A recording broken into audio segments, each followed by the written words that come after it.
మా డైరెక్టర్ గారి నుంచి ఏం చెప్పాలి, ఎంత చెప్పాలి, ఒక బుక్ రాయాలి అంతే నేను చెప్పాలంటే. అంటే అన్ని గుడ్ క్వాలిటీసే ఉంటాయి, బ్యాడ్ క్వాలిటీస్ ఏమి ఉండదు చెప్పడానికి.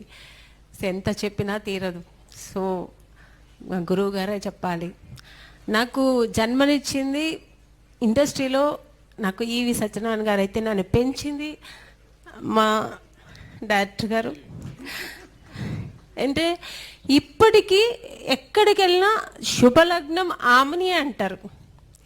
సో ఒక బ్రాండ్ అయిపోయాను నేను శుభలగ్నానికి. మేడం ఇప్పటికి ఎట్లా మేడం మీ మొగుడిని అమ్మేశారు, ఇప్పుడు మొన్న కూడా వెళ్ళొచ్చాను ఏలూరు, శుభలగ్నం ఆమెని శుభలగ్నం గురించే మాట్లాడుతుంటారు. సో అంటే ఎంతవరకు ఆ సినిమా రీచ్ అయిందంటే మన ప్రేక్షకులకి తెలీదు.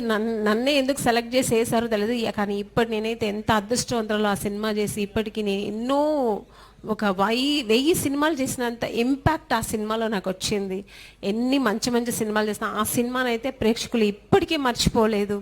సో అలాంటి ఒక మంచి అవకాశం ఇచ్చి ఇప్పటి వరకు ఇంకా నేను మంచి మంచి క్యారెక్టర్స్ చేసిన, అంటే శుభలగ్నంలో చేశారు కదా మేడం అలా చేయండి మేడం అని ఇప్పుడు వచ్చే యంగ్ డైరెక్టర్స్ కూడా చెప్తుంటారు, మీరు ఆ క్యారెక్టర్ కానీ మీరు బాగుంటారని ఈ సినిమాలో వేసాం మేడం అని ఇప్పటికి ఒక్కొక్కరు చెప్పి నాకు ఇప్పటికీ నేను సినిమాలు చేస్తున్నాను, మంచి మంచి క్యారెక్టర్స్ చేసినంటే అది మొత్తం ఆ క్రెడిట్ మా కృష్ణారెడ్డి గారికే. ఆయన ఆశీర్వాదం ఎప్పుడూ నాకు ఉండాలి. ఇంకా అచ్చిరెడ్డి గారు, నేను ఆయన సినిమాలు చేయకపోయినా నేను ఆయన సినిమాలు చేసినంత ఇంపాక్ట్, అంటే వాళ్ళిద్దరూ కలిసే ఉంటారు. కానీ ఇప్పుడు చెప్పినట్టు అలీ గారు చెప్పినట్టు ఎక్కడ ఏ స్టేజ్లో చూసినా వాళ్ళిద్దరు జంటగా ఉంటారు. ఈ ఫ్రెండ్షిప్ అయితే నేను ఎవరిలో చూడలేదు. ఇలాగే వాళ్ళు ఎప్పుడూ ఉండాలి. మా డైరెక్టర్ గారు ఇంకా మంచి మంచి సినిమాలు చేయాలి, ఆ సినిమాలో కూడా నేను ఉండాలి, మళ్ళీ మంచి క్యారెక్టర్స్ నేను చేయాలి. సో డైరెక్టర్ గారు ఆశీర్వాదం బ్లెస్సింగ్స్ నాకు ఎప్పుడు ఉండాలి అని, ఇలాగే ఎప్పుడు నవ్వుతూ కళాకాలం ఉండాలని దేవుడి దగ్గర ప్రార్థిస్తాను.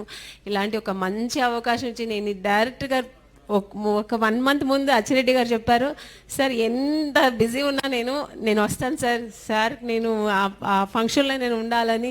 నేను ఈరోజైతే షూటింగ్ క్యాన్సిల్ చేసుకున్నాను, ముందే చెప్పేస్తాను నేను జూన్ 1 అయితే ఉండనని చెప్పి. సో నిజంగా నాకు చాలా గర్వంగా ఉంది అండ్ అట్ ఎ టైం నాకు చాలా సంతోషంగా ఉంది ఇలాంటి ఒక ఆపర్చునిటీ నాకు ఇచ్చినందుకు. Thank you sir, thank you. Me blessings ఎప్పుడు ఉండాలి sir. Once more many happy returns of the day sir. Thank you so much. ఇక్కడ వచ్చిన వాళ్ళందరికీ థ్యాంక్ యూ అండి. Thank you.